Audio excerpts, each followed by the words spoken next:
Hi, this is Matt Cutts, and I wanted to give you some searching tips. So, you'd be surprised how many people don't know these 3 or 4 very simple searching tips. If you would like to have a phrase match, you can put things in double quotes. So, for example, Matt space Cutts will match documents that have the words Matt and Cutts.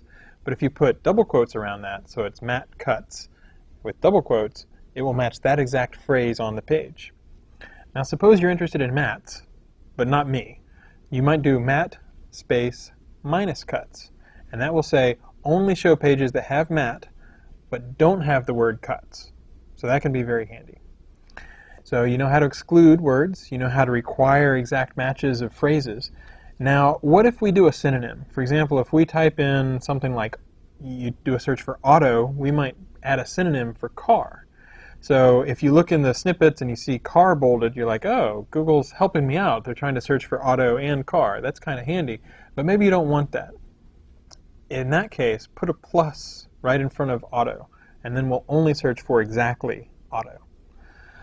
Another good tip is to do site : and then the name of a domain. You can do site : example.com and then regular stuff, and that will only match things on example.com. You don't just have to use a domain name, you can use a top-level domain. For example, suppose you want information about mortgages, but you only want them from the US government. You can do site : gov mortgages, and then that will require matches that end in .gov. A nice power tip about the site feature is that you can also say site : example.com / and then a directory name.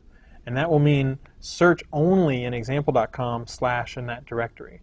So if there's something that you really like, but you only want that one subdirectory, you can use that as a restriction within your site : search. So those are some very simple power tips. You would be amazed at how many people don't know about phrase searches, using the minus sign, using the plus sign, and then site : Those are some of the very simple ways that you can get some really good results without a lot of work.